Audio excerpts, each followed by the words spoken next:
کیا آپ یاجوج ماجوج کے بارے میں کچھ دلچسپ و عجیب جاننا چاہتے ہیں جن کا تذکرہ قرآن مجید میں بھی آیا ہے، جن کو حضرت ذوالقرنین نے ایک دیوار کے پیچھے قید کر دیا ہوا ہے، لیکن وہ نکلیں گے کیسے اور کب؟ جانیے ان کے متعلق کچھ دلچسپ و عجیب معلومات۔ یاجوج ماجوج حضرت نوح علیہ السلام کے تیسرے بیٹے یاسف کی اولاد میں سے ہیں۔ یہ انسانی نسل کے دو بڑے وحشی قبیلے گزر چکے ہیں جو اپنے ارد گرد رہنے والوں پر بہت ظلم اور زیادتیاں کرتے اور انسانی بستیاں تک تاراج کر دیتے ہیں۔ قرآن مجید کی آیات توریت کے مطلب اور تاریخی شواہد سے معلوم ہوتا ہے کہ یہ لوگ شمال مشرقی ایشیا میں زندگی بسر کرتے تھے اور اپنے وحشیانہ حملوں کے نتیجے میں ایشیا کے جنوبی اور مغربی علاقوں میں مصیبت برپا کرتے تھے۔ بعض تاریخ دانوں نے ان کے رہائشی علاقوں کو ماسکو اور توبل سیک کے آس پاس بتایا ہے، اور بعض کا خیال ہے کہ یاجوج و ماجوج کے شہر تبت اور چین سے بحر منجمد شمالی تک اور مغرب میں ترکستان تک پھیلے ہوئے ہیں۔ حضرت ذوالقرنین کے زمانے میں یاجوج و ماجوج کے حملے وبال جان بن گئے تھے۔ ان کی روک تھام کے لیے ذوالقرنین نے پہاڑوں کے مابین اونچی اور مضبوط دیوار تعمیر فرمائی۔ ذوالقرنین اور صد ذوالقرنین کا ذکر قرآن کریم کی سورہ الکہف میں موجود ہے۔ جس ذوالقرنین کا قرآن میں ذکر ہے، تاریخی طور پر وہ کون شخص ہے؟ تاریخ کی مشہور شخصیتوں میں یہ داستان کس پر منطبق ہوئی؟ اس سلسلے میں مفسرین کے درمیان اختلاف ہے۔ تاریخ کی کتابوں کے مطالعے کے بعد لوگوں نے ذوالقرنین کی شخصیت اور صد ذوالقرنین سے متعلق مختلف اندازے لگائے ہیں۔ بہت سے قدیم علماء اور مفکر سکندر اعظم کو ہی ذوالقرنین مانتے ہیں، مگر بعض اس کا انکار کر کے یہ دلیل پیش کرتے ہیں کہ ذوالقرنین دراصل حضرت سلیمان علیہ السلام کا خطاب تھا۔ جدید زمانے کے کچھ مفسر و مفکر ذوالقرنین کو قدیم ایرانی بادشاہ سائرس اعظم کا دوسرا نام قرار دیتے ہیں، اور یہ نسبتاً زیادہ قرین قیاس ہے، مگر بہرحال ابھی تک یقین کے ساتھ کسی شخصیت کو اس کا مصداق نہیں ٹھہرایا جا سکتا۔ ذوالقرنین کی بابت قرآن نے صراحت کی ہے کہ وہ ایسا حکمران تھا جس کو اللہ نے اسباب و وسائل کی فراوانی سے نوازا تھا۔ وہ مشرقی اور مغربی ممالک کو فتح کرتا ہوا ایک ایسے پہاڑی درے پر پہنچا جس کی دوسری طرف یاجوج و ماجوج تھے۔ قرآن کریم کی سورہ کہف میں بحوالہ یاجوج ماجوج ذوالقرنین کے حالات بیان کرتے ہوئے فرمایا گیا ہے کہ جب وہ اپنی شمالی مہم کے دوران 100 دیواروں پہاڑوں کے درمیان پہنچا تو وہاں اسے ایسی قوم ملی جس کی زبان ناقابل فہم تھی، تاہم جب ترجمان کے ذریعے گفتگو ہوئی تو انہوں نے عرض کیا کہ یاجوج ماجوج اس سرزمین پر فساد پھیلاتے ہیں، لہٰذا تو ہمارے اور ان کے درمیان ایک دیوار تعمیر کر دے۔ چنانچہ پھر یہ تفصیل ہے کس طرح ذوالقرنین نے اس قوم کو یاجوج ماجوج کی جلغار سے بچانے کے لیے دیوار بنائی، اور جو دیوار بنائی گئی وہ کوئی خیالی اور مانوی نہیں بلکہ حقیقی اور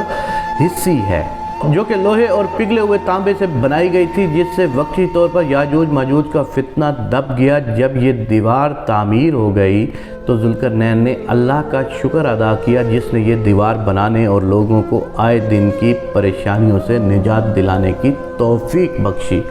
مگر ساتھ ہی لوگوں کو یہ بھی بتا دیا کہ دیوار اگرچہ بہت مضبوط اور مستحکم ہے، مگر یہ لازوال نہیں، جو چیز بھی بنتی ہے بالآخر فنا ہونے والی ہے، اور جب میرے رب کے وعدے کا وقت قریب آئے گا تو وہ اس کو پیوند خاک کر دے گا، اور میرے رب کا وعدہ برحق ہے۔ رہی یہ بات کہ صد ذوالقرنین کہاں واقع ہے، تو اس میں بھی اختلاف ہے، کیونکہ آج تک ایسی 5 دیواریں معلوم ہو چکی ہیں جو مختلف بادشاہوں نے مختلف علاقوں میں مختلف ادوار میں جنگجوؤں قوموں کے حملوں سے بچاؤ کی خاطر بنوائی تھیں۔ ان میں سے سب سے زیادہ مشہور دیوار چین ہے، جس کی لمبائی کا اندازہ 1200 میل سے لے کر 1500 میل تک کیا گیا ہے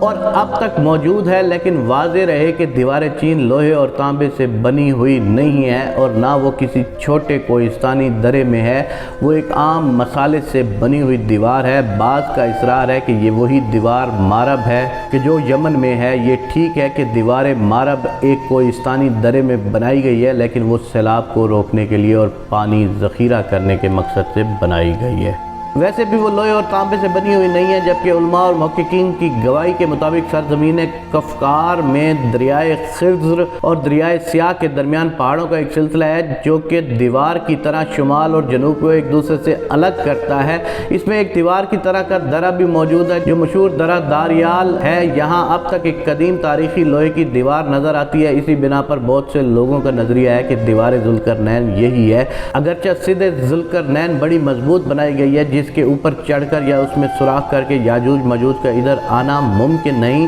لیکن جب اللہ کا وعدہ پورا ہوگا تو اسے ریزہ ریزہ کر کے زمین کے برابر کر دے گا۔ اس وعدے سے مراد قیامت کے قریب یاجوج ماجوج کا ظہور ہے۔ صحیح بخاری کی ایک حدیث میں ہے کہ حضور اکرم نبی کریم صلی اللہ علیہ وسلم نے اس دیوار میں تھوڑے سے سوراخ کو فتنے کے قریب ہونے سے تعبیر فرمایا۔ ایک اور حدیث میں آتا ہے کہ یاجوج ماجوج ہر روز اس دیوار کو کھودتے ہیں پھر کل کے لیے چھوڑ دیتے ہیں، لیکن جب اللہ کی مشیات ان کے خروج کی ہوگی تو پھر وہ کہیں گے کل انشاءاللہ اس کو کھودیں گے، اور پھر دوسرے دن وہ اس سے نکلنے میں کامیاب ہو جائیں گے اور زمین میں فساد پھیلائیں گے، یعنی انسانوں کو بھی کھانے سے گریز نہیں کریں گے۔ تو اللہ تعالیٰ کی طرف سے حضرت عیسیٰ علیہ السلام کو حکم ہوگا کہ وہ مسلمانوں کو طور کی طرف جمع کر لے گا، کیونکہ یاجوج ماجوج کا مقابلہ کسی کے بس میں نہ ہوگا۔ حضرت عیسیٰ اور ان کے ساتھی اس وقت ایسی جگہ کھڑے ہوں گے جہاں غذا کی سخت قلت ہوگی، پھر لوگوں کی درخواست پر حضرت عیسیٰ یاجوج ماجوج کے لیے بد دعائیں فرمائیں گے، پھر اللہ تعالیٰ ان کی گردنوں اور کانوں میں کیڑا پیدا کر دے گا جو بعد میں پھوڑا بن جائے گا، جس کے پھٹنے سے یہ بلاک ہونا شروع ہو جائیں گے، سب مر جائیں گے۔ ان کی لاشوں سے ایک بالش زمین سے خالی نہ ہوگی اور ہر طرف ان کی لاشوں کی گندی بو پھیل جائے گی۔ پھر عیسیٰ ابن مریم دعا کریں گے تو اللہ جل شانہ اونٹ کی گردن برابر پرندے بھیجیں گے جو ان کی لاشوں کو اٹھا کر جانے کہاں پھینک دیں گے۔ پھر ایک بارش ہوگی جس سے کل زمین صاف شفاف ہو جائے گی اور ہر طرف ہریالی اور خوشحالی ہوگی۔ صحیح مسلم میں نواس بن سمیان کی روایت میں صراحت ہے کہ یاجوج ماجوج کا ظہور حضرت عیسیٰ علیہ السلام کے نزول کے بعد ان کی موجودگی میں ہوگا، جس سے ان مفسرین کی تردید ہو جاتی ہے جو کہتے ہیں کہ تتاریوں کا مسلمانوں پر حملہ یا منگول ترک جن میں چنگیز بھی تھا یا روسی اور چینی قومیں یہی یاجوج ماجوج ہیں جن کا ظہور ہو چکا ہے، یا مغربی قومیں ان کا مصداق ہیں کہ پوری دنیا میں ان کا غلبہ و تسلط ہے۔ یہ سب باتیں غلط ہیں، کیونکہ یاجوج ماجوج کے غلبے سے سیاسی غلبہ مراد نہیں ہے بلکہ قتل و غارت گری ہے اور شر و فساد کا وہ عارضی غلبہ ہے جس کا مقابلہ کرنے کی طاقت مسلمانوں میں نہیں ہوگی۔ تاہم پھر وبائی مرض سے سب کے سب آن واحد میں لقمہ اجل بن جائیں گے۔ اللہ اللہ اللہ۔